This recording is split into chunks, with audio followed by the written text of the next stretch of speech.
kua so mali vai ai mangalo ava le lofa malanga leo le atua ia ka ko pakia masula le lofa malanga leo le atua ia le ka ko ko felo ia ba mua le atua ia pe fa ai fo i pe mua ka ia o wale akua ilona lofa malona anga le wow iai mea le uma le nei soifuanga na lo soifu manuia ia kala meli a kinese a chong kalo fai si kuava a voka and lotu malo ko tita soifu manuia fa talo fat malo le malo to la o mai o ko ngefi ko kere ko fa yo ka wa o ko yo fa ko ke siari ko o ka wa o ko wari o ke siari o kusa o le merei foko manga ba mayanga ko manga o ke sa fa ku ni kala le o fam singo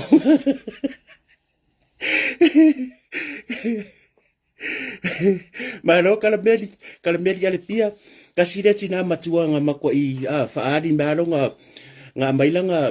mailanga langa statement ere fia le fa le wa ko lo swafa ia fatalo fatu malo so fu manuia tamama tina kalo fai le la wa sina so tato tinu mama dad ngai uncles aunties malo so fu manguia ko mai oko sale le se fa ngor ku kala vai ngang fa ambudi fa le pe ngor Facebook kala so ko fa vela ia le fatalo fatu tamama tina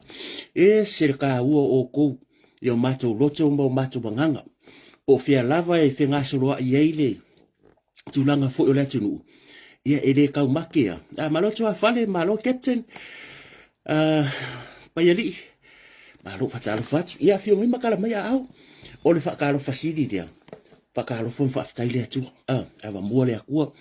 au fai nga luenga tofia le tu i so se fata fai taulanga malo fai talo fatalo fatu ia isunga fa fia ngainga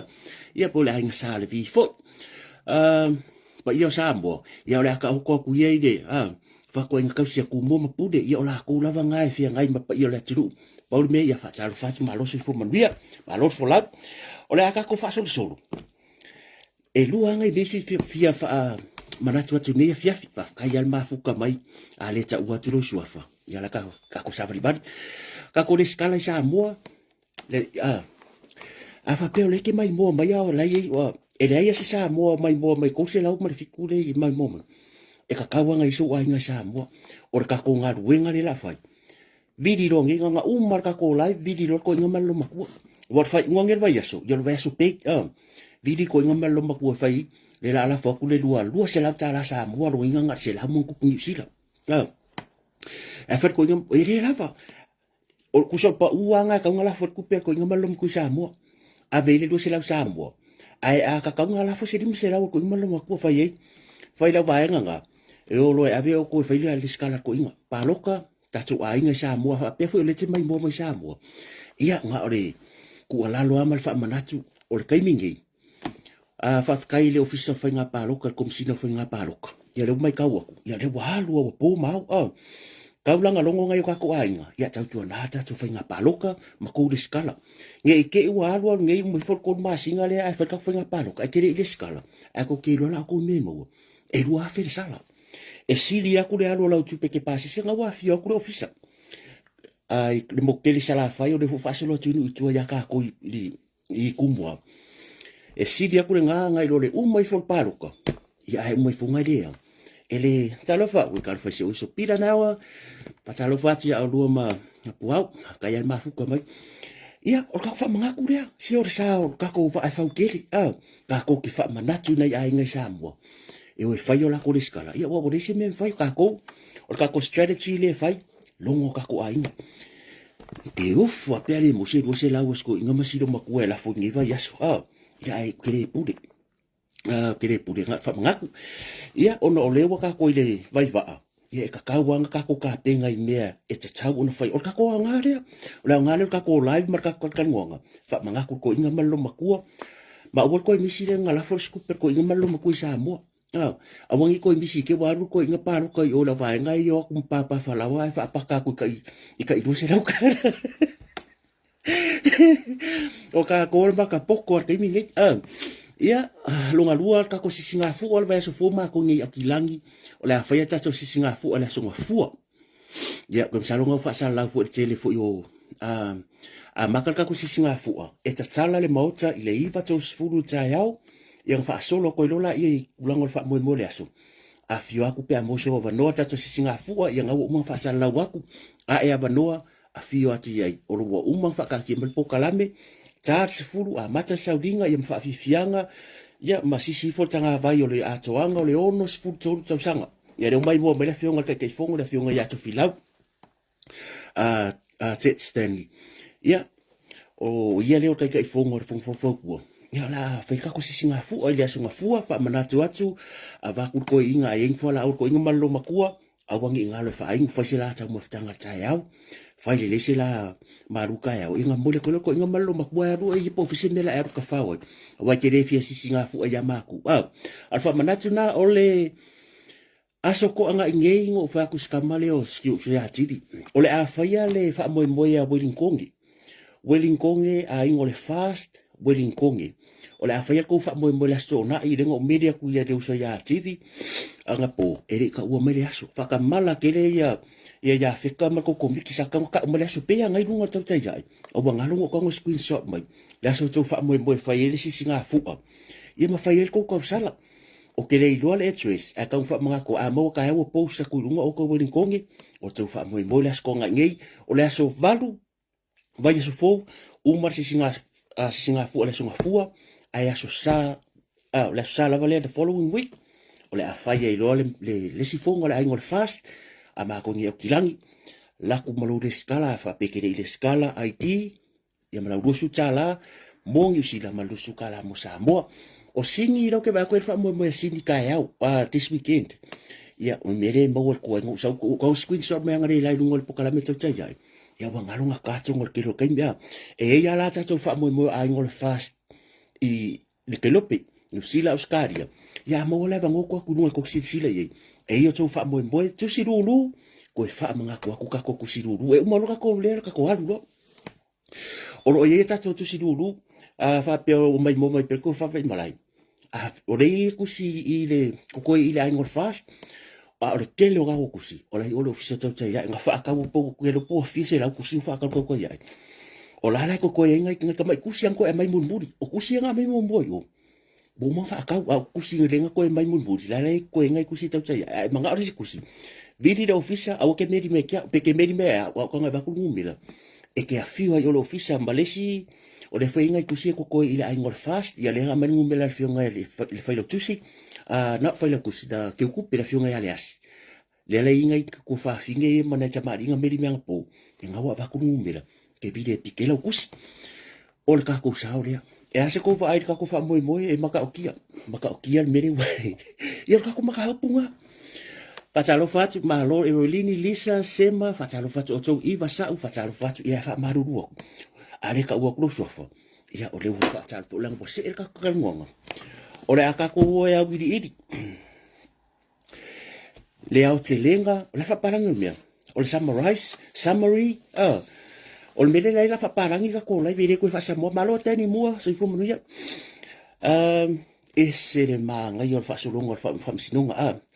ese matango fio fa o le tona fa sinunga ku sa le la ka ngo o di poki mai lava i ofisa fa sa la mo sa mo e mana isi fo yo ngai ka ko so slide fo le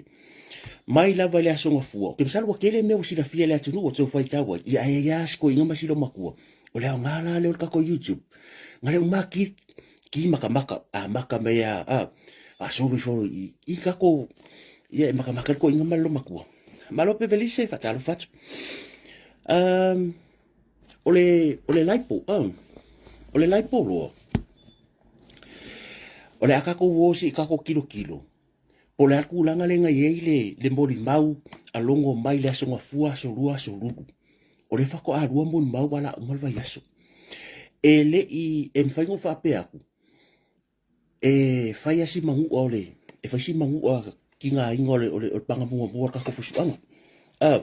ia ka ko kere ka bua fu ole mo ele foa ai fai si ki nga ingole ole panga le kala malai fai si ki nga inga la ka ko wole mata upule ma fuinga o morianga nge fai le nga vevesi mai kausanga e fia ma kako kilo yen so e marie le mea e marie fasi marie no marie para ole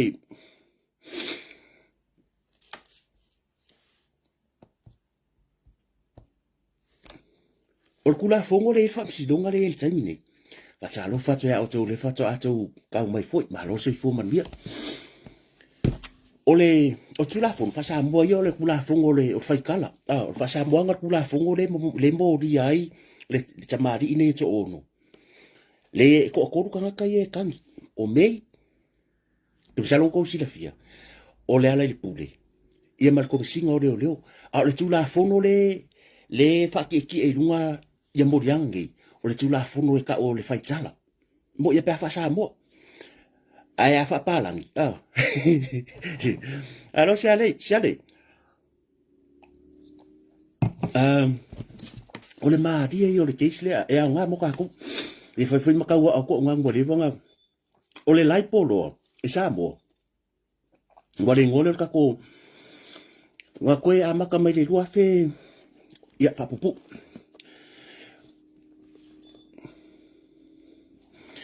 o le fa salanga o ka ngaka o morianga mo de Samuel la audi le ko ongoria o tula fono le faitala na fa pupu fa penga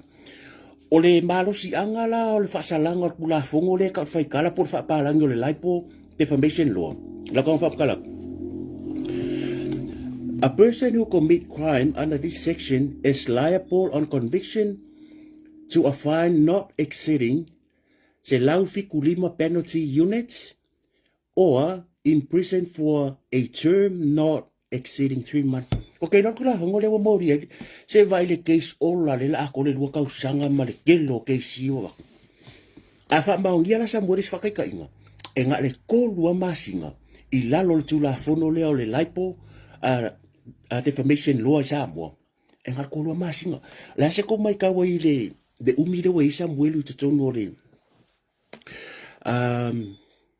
o fa pui o va maluka usanga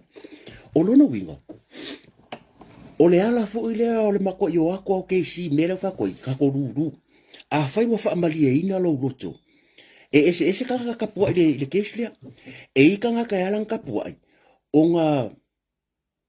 e au mare o leo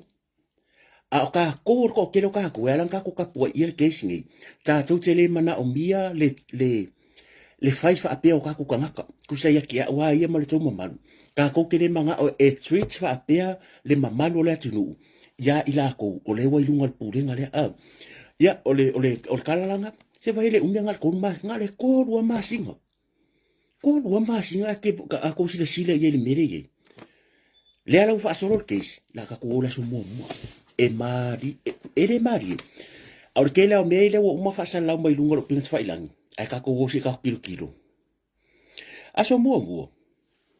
ku so la so mo nga fa so le fo ile mta o pole o le mo le sunga le kom singa inga wala ko kom singa mangkula mo mau ya mau mai elo ma fa ne fia ya ku lo e ai mo mau ale ku le ka o le ku ke ya pole ku fo le mo dia ele yo o mori mau talo fa lo fionga fonti tu risi fa talo fatu fa vale malo su sa fa talo fatu ponga ki ofe malo nga kula ia o longo malo va ele sala polonga kula ia o longo la sumo mua alu lo mal alu mon mag pa wale me foi kausi do nga leng sa fa liwa fa makala e longo mea do the whole story kusanga ku ele bango ya longo fai uma fa makala everything me longo o maka ya sambuelu alu o la ko fongo mala auli o le la ko fe pule ya kusombe umangi fa makala o le fie ya ri o bala sa we ko ele fie ya ri sa wo ya fa makala umala ngi mbea fo me sur kula fongo le a ele o su enga fai umare le wo ko kiki fi kula fa makala le kala le alongo o langa moni mag makalo o ngakari ya kupe e cross le lo ya le ka ko le cross examination o ke lo la me mari nga ku bo ke msalo ko lo ke lo kala o le kele ia kusa le fa koi o le panga mua le ma ko yo ki le anga le panga e le ka kele o fa le anga te mari asi ka ko wifi o le ka ua yo le keisi le ai mai se lava le ko me singa o leo ma le tamari i leo sapangi le fa yesu suenga e alang fia le media o lea ua kofo kongu waka ngaka ia le mea lenga ko popole ai sika ma i mea fa apea wa avea le se ma mea mafa kusa wa fai la ko le media wa sika ma i mea e fai lea la ua kofo ai mon le ku ko kongu i ese fai ngalo ese fai ngar ke si malo ia le tude ia le ko fa no kala o le kele o le kele fesidi kusa le wa sa wa le so bi mai ka ko fai ka ngo ko maka i so nga se ka ko ku i fesilia wa lo ngi kala o tala la ya pe ya kala fa kala mele fiong ya ri mai ava mai na ba la ko mi singa fa mai ia nga sa fi pure ai fesidi mai faila ke lo kala afa pe nga la ku fi pure ai fesidi ko mi singa i faila le case le ele o se sori tu la fono le fesidi asking for the files ele o se sori ku la fono nganga oi e fepura ia faila le ai langa la fesidi ele ai se so kula fungolo la ko fesidi faila a fesidi ko le ambaya buma e que so dia skula fungo o so kula fungolo al fesidi no ele so kula fungolo los pula io bo kala le o kala io o kala la va ya longo ye lang fam kalanga a le piki a puinga ko loia e maka o kia la e ese le ko nga menga o ir kama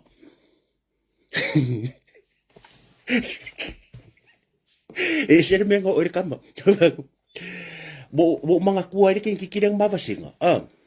le king kikirang mavasinga le mere ye le king kikirang vaku mga kua on makosinga ya sola e kere kingi e akama maila kingi me fulo le inglisia e pio o kama e mai al piko ko era king maso so le yo ngang kele nga sidi mako vasinga ai la wala kus kengir ka ya nga a kulo ngo foi o ka fa ku ma no fa ya ngo fa mai ku nga natu o le fa kulo ka se yuma ka ko fo im but spell the word books and say it 3 times out ku kulo ar kengir e nga lo reta le maka me lo reta ali le sina sina o mange e fa ko nga fa me fa spell the word books le book fa mai la ya spell fa ka fa ko nga mange e fa nga B-O-O-K, B-O-O-K, B-O-O-K, book. Wa vale paki mako singa. Ku fo la kikilolo de karo fa ko. Le maka mai. Yang mangi e fa lo le ka fa mbelo me fa nga. Yeah, Loretta, spell the word books. Kuso spell lo ko me s books. Ngar ku lo le ka fa mai. B-O-O-K-S, B-O-O-K-S, B-O-O-K-S. Book S.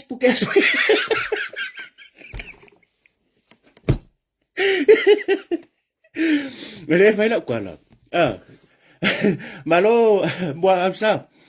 Bird Mackenzie. Se nga le ko vai foi. Aua le fia lau ai vale ai nunga fe bo umanga fai aku le fa makalanga. Aua ka ko ke fia lau ai vale ai nunga ia. Aua ke ala sa fo. Le fa ko lang ka mai kaida. Bali le yo ngam ke ya so ma va senga maloreka ke va yo I bai ke va yo pese pa langi fo yo fo poncho via se yusu la lo reka ma sa ye fo la o so e lini des ka so ke ve ka ke ma ko au po sa ye pe o piko ku wa yo a ke yo le yo ngam wa ke re aso re o se aso ese le wo ku ko si pela va mfa ko no na tu ku ma ko la da ku yanga so kwa kamaro sa ko B-O-O-K book vale paki va singa no sa ai o so kula ka ka re fia ngangu le kero e o so kula nga B-O-O-K-S ma ko mo me ke yo le fia king B-O-O-K-S lo mga ai va via B-O-O-K-S book S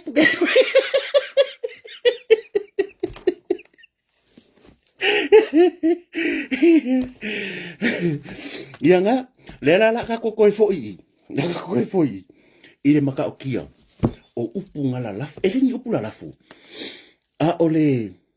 upu moni au whako, o ke whaalo pe tamari I alungu. Pada ole mea ka ua rea. Ese ka ua ole mea rea. Ole mea le whai mele vaenga rea. Ole whaafefe o le atunu. Whaafefe, not makanga luenga, pada ole si uleo rea. Si uleo. Ia. Ma ngai ala ia saunga le tala mua, ia ma le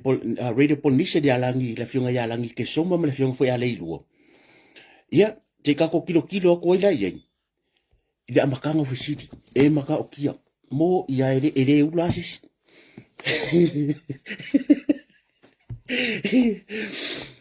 Te kua fongmen. Le amakanga bai wal kila o mea o komen. Fesidi le, o fesidi loa ia le, o longo, wake ilongo. Ua ke ilongo laso nga fua. Laso nga fua le nga whailanga mori mau foi le whai mai o ia e. Nga fesili iai. Usa o whai ngerang kala. Fesili kulor vaenga lea. Sa eva ai whaila. Whai mai langa kala. Nga ngofo ma oko mai vaenga le whaila. Onga o ia ele inkaresi. Ele inkaresi mai o ia ele whiwhi maka social media. Wa ke ila longo le whai akor keisi. O e iloa. Lenga la korunga. O e iloa longo. De kala lea lo whakoi. Police Commissioner Aulongo Itino was surprised when told by the defense counsel, ya Richard Lale Casey, wa ke ka malo ta koi. Ole investigator le fele le fese su enga. Ele fakar ngoanga. Usala ele ai mas ele fakar ngoa sa pangi ya Samuel, ele fakar ngoa. Wa ke ia malungu. Le ala foi marankala le. Foi mai. O melele le quotes mai dunga le talambua. The commissioner said he was surprised that Tupai only spoke to the witness le kenkikira le mari. O vai. Le levanga koso mai ko kiki marka usanga e o mai ngai. Arupongi sa kulova arupongi sa fom sinunga. Ele fa kusanga le sawa o sapangi. Ele fa karnonga. Ale o saudongo masau mai malanga iria. Ola la kau pepel kusa po sa wa. E kau pepelo ko elongo no pepelo pa nga fa yakura nga kala foi pisi kala iso. Mai ingo wala nga bela quotes mai ko fa mai. Sa o fa mai nga o nga kango oko mai ngai me ko kongo mo mau dia. Wa ke ila longo fa ko fa mai le. Fa mai le keisi. O e lo. Ele fa kar ngwai e sa pangio ka nga karia. Le fa kar ngwai malo fo malo tasi. Ele nga kile fa kar ngwanga ia. E Samuel masi vai ke ilo marka malo mea. Ole kusa ole keisa akware ole kelo ngenga tu ia le lo ia fesiri. Wo kalo foi karo foi. Kusa nga mako ilau wa le lo ia nga ngai wan ka ofiele el famsino ya kalasa. Bo ka e ka maro ko le famsino mo ia. Ele pepelo la kalkulowa. Le la ko e amaka ku. Ya wangi fse ka el ka kalngo a. Ia Fesidi akuloa ia le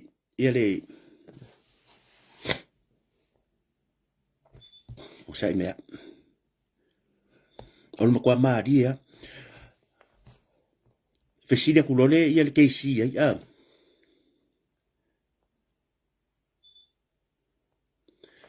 fesidi akul keisi o loko e kango employ mai ia Yelemia fo le ngar ku kuila ma ku keisi le faksa e mo mau foi mo mau le kulea le to onu e ia ko mo mau pesidi lo ia ele lo ia nga e o fa ia Yelemia sambu Yelemia su'a malo lina su'a fatalo fat nga e o fa ia Yelemia su'a ko mau langa job pa sa we faisanga statement e fa ka malo le ai pesidi ko lo ia o le ale process lo kango ko re-employ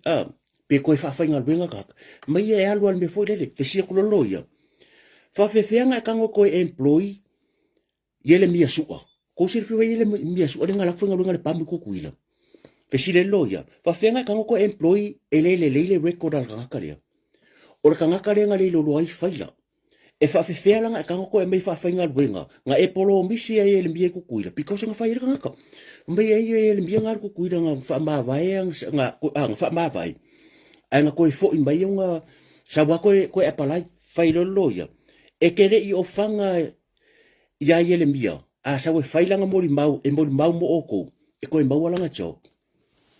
ko mai le ai o kere vai le I fanga a fe sida kurola I ole loia mai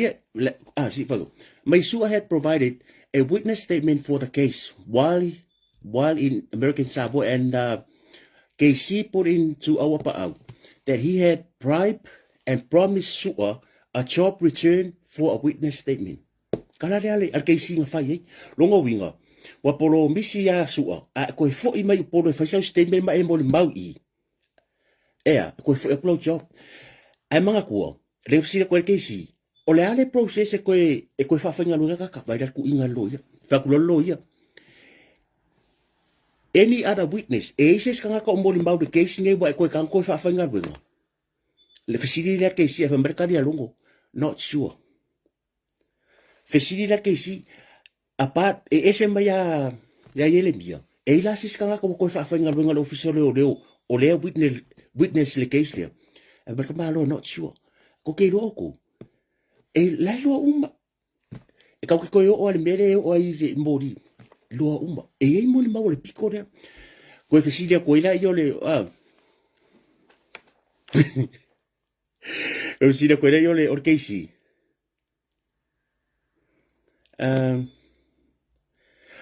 only Jeremiah was re-employed af merka malo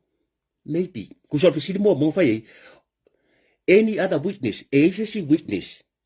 o le ko fa fanga lo official lo e fa ka malo not sure ko fisi nga o yele mbia la le ko e re-employ e fa ka malo not sure nga kile lo fini ko nga ka fa man ko me o le ko mai fo io lo ya fa ko lo mar ka malo fa ko lo o kile yo me ka kile fa bribe or gift ko so le fa ko po sa o me alo fa po le bribe o so malo makupula kang mangkufa makala umay longo me involved no kupula kang fa kulo markesi nga faya wa pa au ile court o ye open door langa langa open door policy pesida ko lo markesi mari according to the case there ko fa put case or Richard according to the case our pa au assisted in the release of Mano from prison and Tupola gave him $500 as a thank you gesta le wo o ile nga o so me ko ka le ko pola kan a ko ke lo me mari le la ye mo de seri ile le nga ka so fo le ngo de seri le pure ngifo nenga fo nga ku me ko si umu ko so ile nga o so mai a nga ala nga le di fo ka nga ka le ngo ya tu pola tanu fo mai nga sau as nga ala nga la ko pola ka ngol kana le a o pa Tupola came to see him regarding his brother Mano, who was in the police custody, an incident kusol benga kupurfanga. Ngalinga la kukakaria. Ya Tupola chanu. E release longa lenga fa ko loya.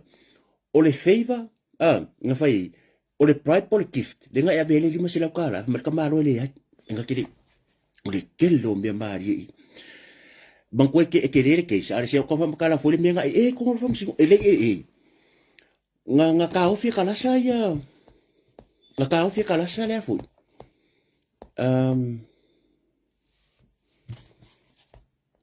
alua ka kamaro ko mari ya pa mo ya nga pa fambai le fasa mo melan melia o le di pokira le breed pollination pecha na cha fo ye le moli mau al komisina na tele I faita winal fam talanga Samuel mai o le faila fo yo su engalea na se va enga lavo na ye faita wina ona sa ia sa ye fo I siana ngal wen fa atino ai yo el komisina sa oto ato ele o leo su enga I fam talanga o faila ya te ia mai ya cha wa I fam sidonga su enga lava ya di o so o ro fa nga o le o ko mai lenga mo wa lo mal pepero sa pangia ngit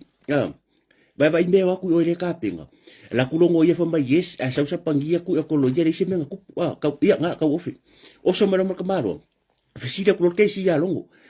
a faina ba we di o ka nga ka le o masalumia nga fasile ko ya rongo a fainga mo e di o iso su enga di o ka kalenga masalomia ai siana ele ya do i loka mai tanga tana a le ko fasile ko le loia a fa mercado ka malo o le time tonu la vale na mataisi ya o le fa mai la le di poki si ile le ko malo a makanga le o keli ma va ver ka ngo pio o le ko nga ma wa maka si fa ku lo ye kalasa mai o ke mi konga fa ko le ke si la le menga ele ya do ye loka mai because o lua ngofu ma oko mai li poki o su engari o. Are ke ika, from the beginning, fa mai nga whaadia i longolonga le fia fa mai o ia i ofu i su engari o. Lea langa whai le keisi, wa e whaia mo rianga o ngoro wika i su engari o. E fa mika mai ka amiro ka whakulo mal keisi. A whaila reo e o konga mai nga mea. A se alanga i le whaonga ai, te a whapea roa mau e su engari o. Ai fa mai le kala le vaenga di poki mai bo si le leo ka malo o si le leo ka malo mai wala wa fa mai o dio o so mai le ai o so suenga umanga ma fo o so suenga o dio mai o me fa fa wa lu mai bo leo me fa fa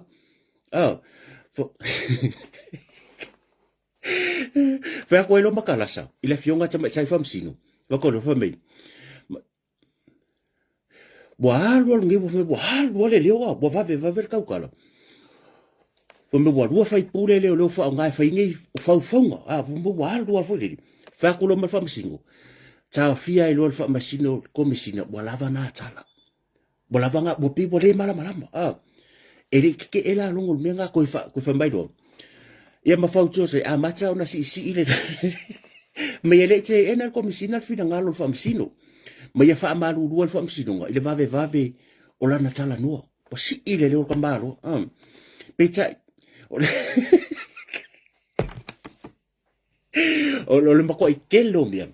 O le kelo mea. Le ngai uanga whakawea ua bo me woso long koko ma walunga. Not sure, I can't remember what I said yesterday. Le wo o mai ngei, le safa pia ui o meinga a mai sapangi. E moi. Ia ba pe fa upu ale mo wa kungo o le fogo mo em sapangi ngi ele isa nga ping ya cualquier si fela un notebook pe nga wenga umama ko pe fela o le pas a work finga wenga e que la ko e ti fake sheet e que la ko sia ki pasi ka ya sangiro ngo ko el pepa i e alo e finga wenga que la on il mercado i wrote e ba le nglo kusala pole a lava le mekupu e ko e fo ya so su enga I record al company va penga fo so fenga wenga fa fenga wenga gem sal va penga ma ko o la ka minga sign on ai o la ka minga lock on ai o la kusala ba ko fo ingi e fe siria ku o fe la notebook e se mia sa pangi le fa ku ngi kaya ia nga le mo mai nga fe siria ku wa me nga la so nga fo so lo fa ko fe me o yele inkare sire ale fa ko mo we o ia le complain a fa ko pola mo fa mai ele mga complain fa mai fo kuanga al makanga winga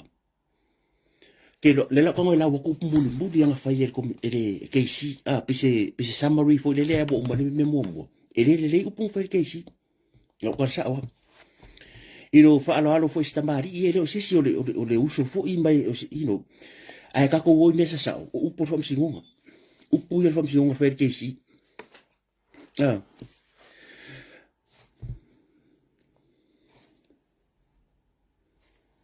nga umba fa so nga umalanga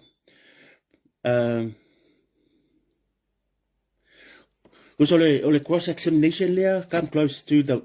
point that our lost objectives because of the impact of the case on him fa kulo emelen el kala kom singa ale case fai you are corrupt why didn't you refer to Puola to the investigate team mga court case le ako pula bongo for kamaro ma ave o le afo le ngole le city department le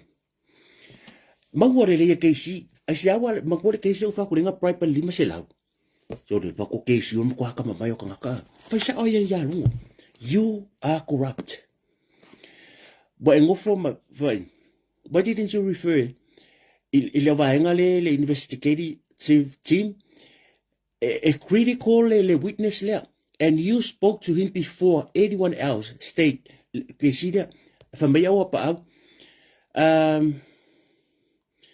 la wa fionga talasa au pa au ten address le charge talasa corrupt is too strong is too strong word mo le sa sa corrupt is too strong word fa sa mo ko sivia o le corrupt mamafa tele le upu ara fa il ke si la mo ngo fa refer ka ngaka le i le si va enga le asa ka o le main witness le ai fa ko le o ke si ko e ke corrupt fa mo mamafa ke le upu so le o ngai ke ku ko le court ai fa mai kala ari la va enga ko le me fa ko le there's no reflection le mo se me kala sa fa mai there was no reflection from the judge ia kalasa kusa fa ko kala me kalasa fa mo mamafa ke le upu ere yango me kalasa. And then the KC, how much did you offer? Facility at KC, if I made nothing. I'm not corrupt. Or kana le fambe okele corrupt. Wa e pe kurupu wo pe ke pelo po ke kuruku po ke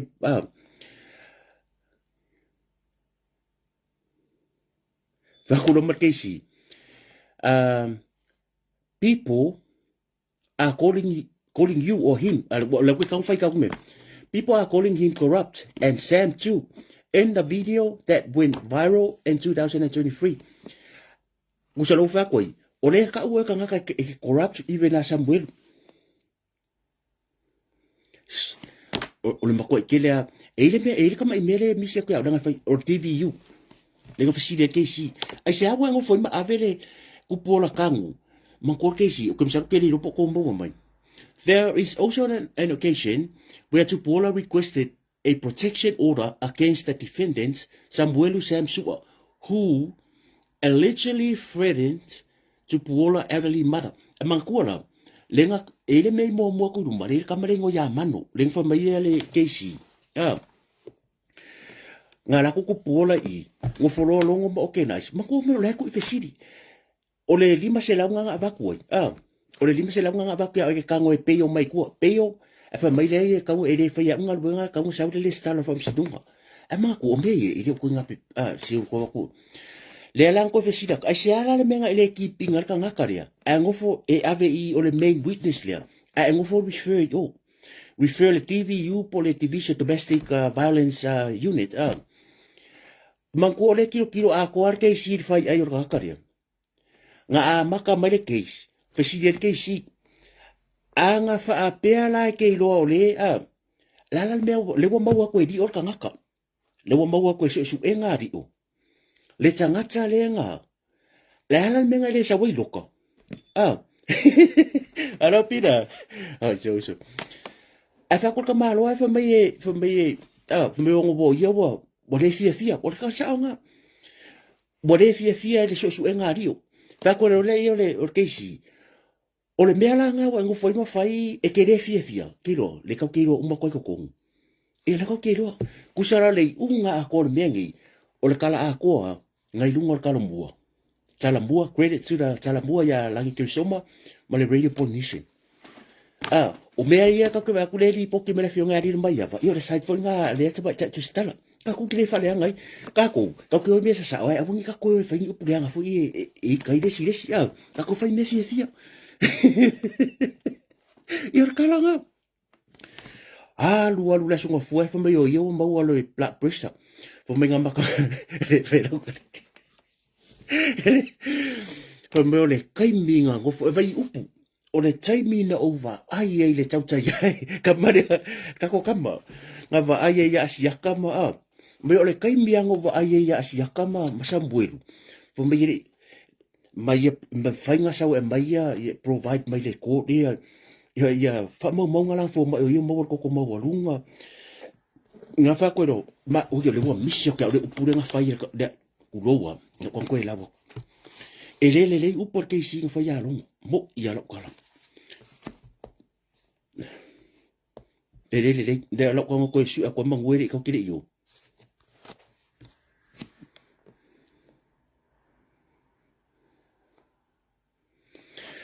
le or fai unga le porque si fai le mo mo le na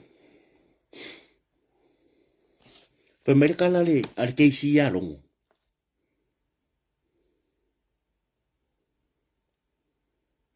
kuso le o le closing Pamarikala ale Casey. Police commissioner had infected police with his poison, so they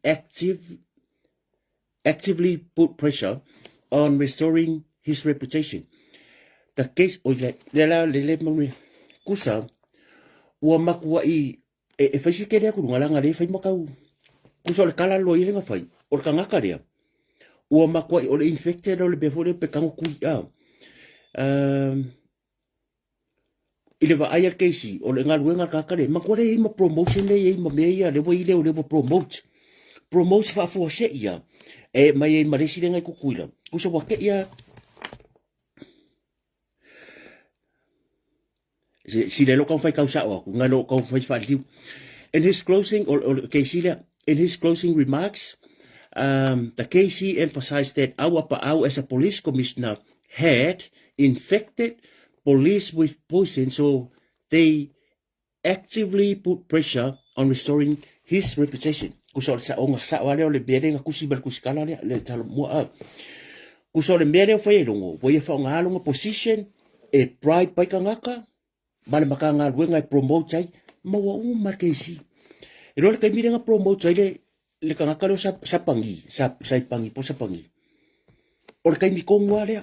sola ye le mia kukuila ai fa mai nga resign ale ka unga ka ko fa ku mal ko pisinga o markesi fa fefeanga ai fa mai balu kukuila alu kukuila sa ko fa fenga luenga a o le kangaka a o le kangaka nga foi ngari lo lo ai faila lo faila ale sau I ia o le kala a ko feio le mo mo ka ilo ngis ko skala ia mal ko mai mo foi bare ko le a fila polo online ai ngol kala mo meia o le kala la ngar fu suanga mo ma ko fa ia inga leanga ere uma fam singonga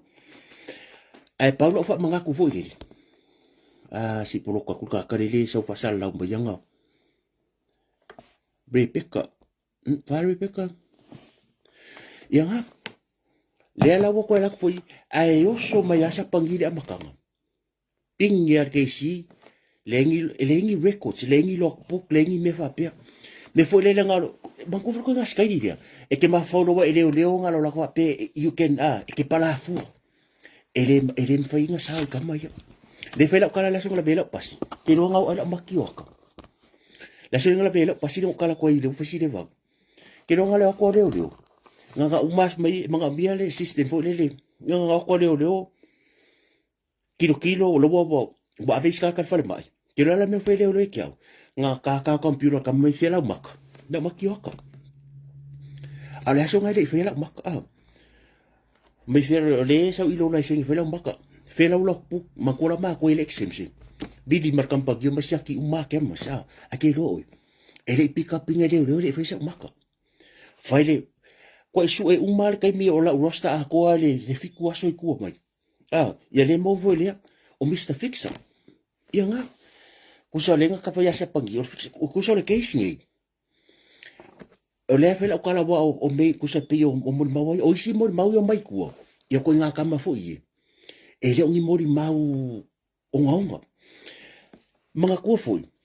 o le mere nga ka vale ai e fa ya si ale le nga fai si de ku ia ka ilo la nga le va mo mau le la wa manginga fai de kala lo fa mai nga ko fo i masa pangisa wa parai aku kiro da le ka wa ko mo mau le ngalo le la le ka wo le fa solo case e mawala o le vaenga le mo dia ma ko le fa fai mo mau al ko rura o longo mei mai usa o longo mei malongo e fiku sulongo la ko mo mau o le fa solo ko mo mau o fo la kai me ka di le kuria e fo mo mau le kuria a le fa ko la nga i me lo ke do ala ka ki fom singo iyo menga le pi ke maka ngi o ke aka o ngore ese fo ki riva la fa sal lau e me sa mo e pe se me fo le o ka va ko e wa ser me wo ye a ka ko ke le o wis se me fo le pa le me siri wa ma wo a fa pe un marqués le wa kam fa ma va kom singo le wa mai e lunga mesa ka ku fa ngongo e o foi le so su e le po sa bo lunga le ska so su o le foi fuka roinga o ka ngaka re ele bia o ka ka so su o le mera fa ila kala fa fela pe ki wa ma wa ku records o ke si o aku le nga o ai u ka fa e fa si de ko ya sa pangi e fa mai po sal me nga fa so su fa mai da ngore fa si de ko e le ni mori o le e fa mai fa sa ku ai wa ke ir ka malu fa ko ke si o le fa sa de pa sa ma mo re ko fa ke le mele ma li o se tari nga kala lua su i va al america ka ngo o lua fi lu ko ke i ma ka maro ke i au ko ke ir ka le o o sa pangi le la fe la kala la le o ke le sa kala le fa so le ke ia nga ko le ko ke le mon mau le ko ke le mon mau e ka ilo ye se me ye la nga e foi mon mau va nga e le foi ngo fie o le mori yanga dia me a sili ua maua a ko ngia le mere ye kusa knock out dale nga knock out dale le ko bisinga le sunga fua pe afika ku ye i me u mai wo ngofu malau lau mai longa blood pressure wo is fesile fa ko me not sure wo me foi fesile ku le sia so me wangalo ngafi fesile ku nga ye le fo mai kusa le kelo me ye e bolese a o menia kusa o mena ya o le top o le sa mo o le au su e o ya ye le mia o ka su ye le mia a mo wa mai le la nge you better be very careful la mon mak ba le ke mon mak la ngai mon mangwe ku kuila la le ka wa ku e mon mangwe ku kuila ioi e ke fiu ba le fo mai longo nga e fa ma vai ya ru nga lu nga lo ko rua bo ko sa ko e palai bo ko sa ko e palai a ngalo ya oi e ye ka nga ngai ku kuila ia o si patinga mon mawari si ku e o foi la le process o le pisa si se o me ke fa ko o mo me ro ia e ke si e ma ro ia ka ku dei wa la ngai le o ke si ora foi ka ko ro ia e o ko uma mal process o fenga o fele o yengi records o ka nga ko fe wa fiku ka usanga ka nga ki pa ka nga apalai le fa me ke si a fa penga le lo fa ila e le record nga ka le he shouldn't be ko e le ka nga ko ia fa mai daily basis o fese makanga wenga leo wa le lo faila ya le mia samuel le lo faila nga pawa sorry pawa le makanga wenga e top le la lo lang yung isi ai le lo faila bo pe me foi le akala pe o fengo ko fare ala ku ka poki ka ko fenga ku ia o fenga ku o ia ya e pe panudo si ro su aku ka poki o lo mo ka ko faila ele ensai ele se tara pe sa ka ku ele ko yengi faila fa pe le la lo lang ni ele se su ko la ku e mo e print o le mela wo i wata na pe su mane e ka uma ko are lo faila ya o ngai ko le system Bele fa kora kwala. Usa leo o kai me kera ko ka fa ngar wenga. Bo me ka mo fa marsia. O kai poleale makanga wenga. E ka ngai lo kai minga a makai kera ko clock in. Pi o ngar wenga ngi. So se ngar wenga pas kera ko clock in ka lo pin nampa. E nga o e ke lo pin nampa. A ka lo pin nampa le fa sanga mal ke ma wai kai me ke fa ila wo fo le. Nga ko ka pin nampa nga ke ko ya ko la ku ka. Ku se ka lo pin nampa nga elok ina e lo mal ke mai lo oi. Eu me e kau fa mau records o le makanga wenga leo e fiku kau sanga ni sila e fa mau ni records o se mea tax ko ma fainga fa lenga ya le ako fiku kau sanga un bore lo ngo wingor mere ye a cambia le la fa ko la de o quieres kare ko le fa so case o le case ni o ke kari kongo le case ni e makua i ma se i mai ai lungo fainga ya wo fia o ke lo fa le se ya lo no o le ska ka ka fu le par wo fia le wo mai sa o i lunga ka ngaka ngi le ngaka ko pure e le fa pe ngar ko wo ko nginga nga le sko mka ngal winga e le fa pe e fu kai me o mai o ko o le fa yo me sa me lo ke le fia ka ngaka fu le ala nga o la nga le long ko o lunga an ko lunga an ke ko ke pui e lo se me le me nga o ma ko ngi ka kala ke e ala nga o ka ko kere manga o kupura ku danga a aru yo ngolo ainga aru esela lo ko aru eselo anko eselo antidia I feel like for fa nga wesis ka nga I follow pio nga e ko ingo fo fai e ka ko me sao a sa o me fai ngi e sa o ka lu manga e fe kau ia kula fongu fa ali for kula fongu il kangaka la fai a mi o se la ngor kelo mero ke vai kungo e pe al me fori le nga ke a inga i ma ka ngo twitch le kai mingi o sa me ko kingo e o sa me ko kingo e fai ar nga ruenga e fai le leile in security o le nga ruenga le kamari anga folo i kula fongu e ke al pesia oi ai mama mo le manguio la e le fai mo se manguio skangaka bo le mero ke vai kungo e pe foringa e umironga ele o ku loa le vaenga ko fa pe ko rimba lo ke vai ko ngulunga piko irunga e pe o ka wala ko sila ele sko maka ngalwenga I'm telling you ele sko maka ngalwenga pe wa was furu fo ka usango e sa fa e runga i da vaenga e runga i ku ai al maka ngalwenga ya ele sko maka ngalwenga nga wa ke ya ko ka ngo fi twitch maka ngalwenga pe se ko mea pe o ko we na ele sko maka o le maria ia o vai ku i chou kai si vai mai sela vaenga piko irunga kusa lawa e ka fa ma ko fo le ka lo malo pe se top ngalwenga fuli la la fa apea la ko wa fa apea ora ko we ma ele sko me ko kingo kari ko mai oi e o le fa so longa kwa yo meia o le la aki umma mai lunga o ko ia e yengi ko fanga les vai lai fanga lungo nga sa ngia fola mai ile va lungo nga sa fola mai pe wa kuai ya ko le va nga ya ma ko le vanga ready la me lo ku pa la so mo le lo ka kala pa la so lo fa me wangalo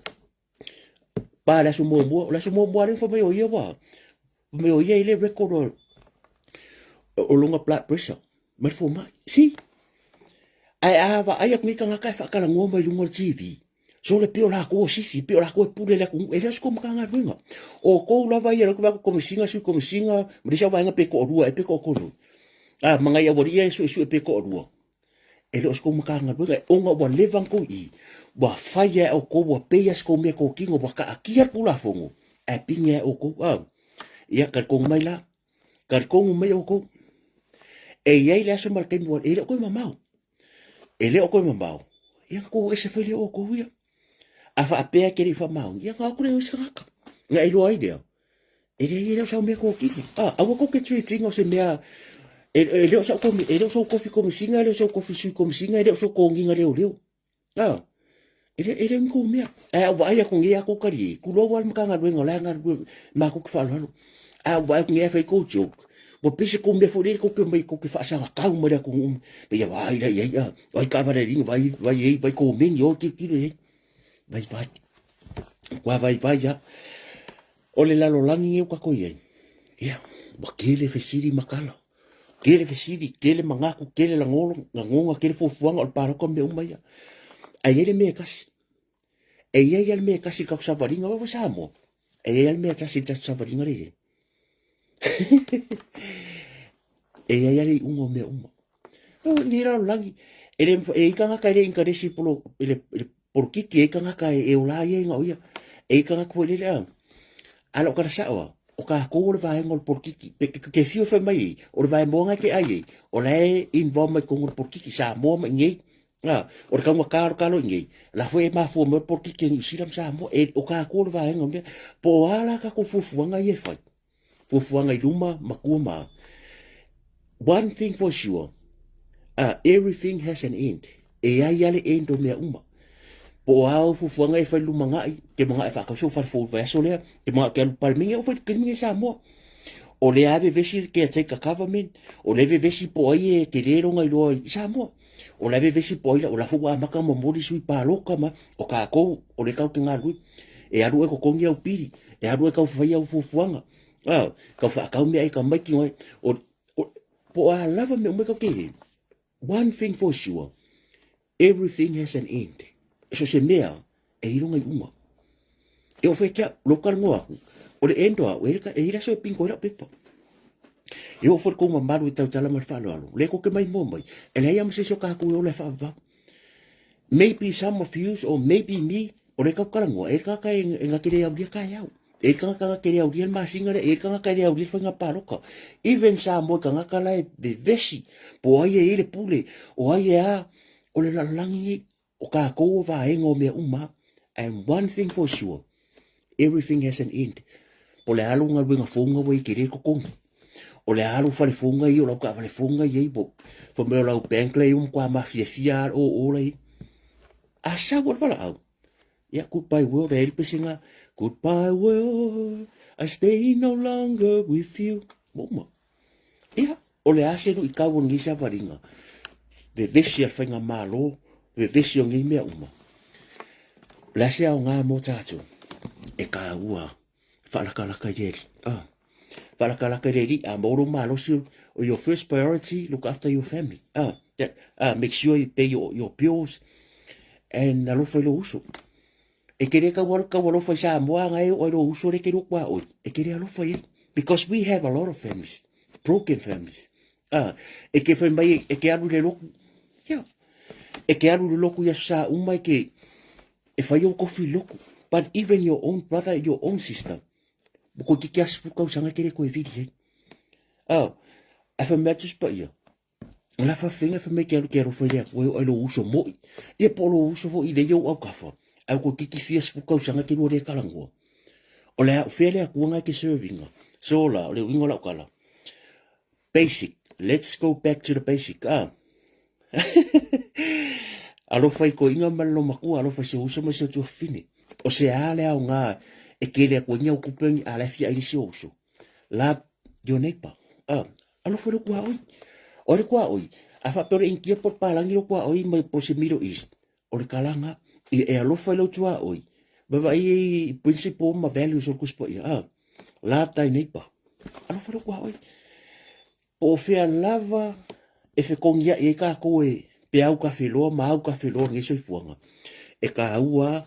e ma alo fa tina ai nga alo fa fanga no you're surrounding the people that close to you your friends good friends langa e me ka o good friends e me ka o fake friends e alo fa la fa penga e alo fa yo le loku be uma e ke waru ka converse samo e ai uma funga e ai uma foi ka kera ngore mo so ka vangole ola fa va hello purpose in life hello wala wina ime awe ke popole pa wan me hello awe ke fia pe fu o ke le fia pe fu yo oi awe ke fia pe fu o kula e pa o pole a fu ya rungo por kikire ye ka kono ro fa pe yo ya fia me ki ngare loko ma me uma ye ai rin fa ing fa pe lo fa ya fia me ka ola yo ya kula e pa pole a lo wika nga isi la ka ku langa wa e mo ya lo ko ngoi le ku awangi ngoko lao e ika awangi ya o nga i o le ika afa pe re ke ika fu le ko nga ka fu le e le sa fe alo nga before nga mai vai lo fa ko la ika awangi ave ku la e po me ke le alo lo fa va awangi ave fi me ma me la ele mo lo fa va nga la ko fa me la ke le fi se fa ngol malo e ke lo al me nga ka lo ngara ko lo ko inga sa runga ele sa o ka ko lo ika fu ko le po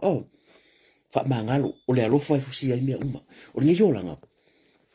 si o ngi me uma it's not the end of the world la fu ko fa po a lava le kala ngoa ka ke fi ngau ku la fongo me e fa ya wala sa langa o le fu e ka ku ka ngi a uma ka ku en ka ke fu le po lava ku pulanga uma ai ka ku fa ya ma ka ko lo e ku mangi la langi e ke waru ki nga inga lo ko mo lo nga nga ngi bia ki nga nga foro nga ke mafofo ye me ai le do bore le ma sa ai le fika o mso kuspa ia bore fa ye man ko lo ko fia fil ko mai kurkuri ma ko la e wal mera wo ye nga pa le fiafi sa ka ko ko sa via sa mau sa ye le fo ko manga veo ke se fulu nga fo lo nga winga le fa ko lo ko ngira fiafi se vai ele se vai fa ka va al mere bore fa ko fa nga lo ko mai fi kilo mai ai le wa os fa sa la tu vai se que non me ko ke fa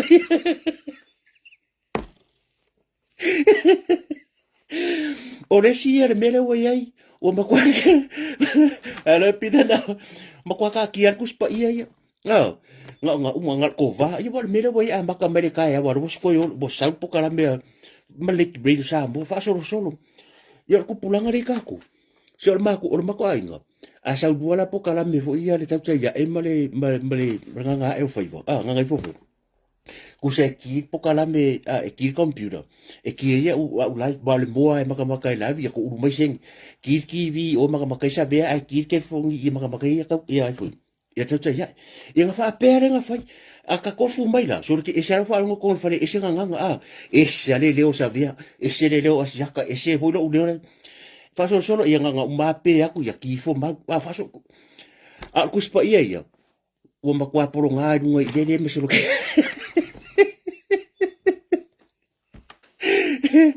E roko o ke re fai ako ke ngara le yo ko fa fikai al mai mo mai ai a fa pe ke re sa lo fa va o maka ka ko lai o ke ra fo ka lo ngo e le se me la e ngo fo le fo ki ngai yo ko ma le o langa bale yo ka ko se lo por ka vale ke ve e ki ako le o ka fia ke fo se vai le fa ka no le fo ka sa ke pe pero bo ese la lo lang vai o ke fongi me fode o me aro fala to ya o lo swang ale ka ke laptop la ro ale ka ke computer se vai le lang o le nga ki sori ya o le lang ka ko ye mangu ya maro lo ngi ka ko fe ro ka ya ina ro fo mala nga le yo le tu me si dia fa ka yo nga fo ko ro ia mala ko mai ka ia wale o e ke le o le ko mai ka yo kala me le ke ba ku le aerolini bora vai ngai maka fasenga maka fasenga sa mo ya sola ma lo richa ia mas ke ngere o ai fu le fa ko de mo ko nga ngangu dia a ke vai ka mingi aka ko ngangu ko ngi sorry e le fa sa mo mai ak ma lo aerolini alo aero ka mo so le bore ko a pa po ke check ko ma lo aero good morning mangira e le fa sa mo mai yo ya kala mbire vak malo met lo richa vri sa nga upula nga mai kamba foi ka sfuru ka ikusi al mere nga yesa mo ya nga ol pio okay pio okay pukes manguya maro no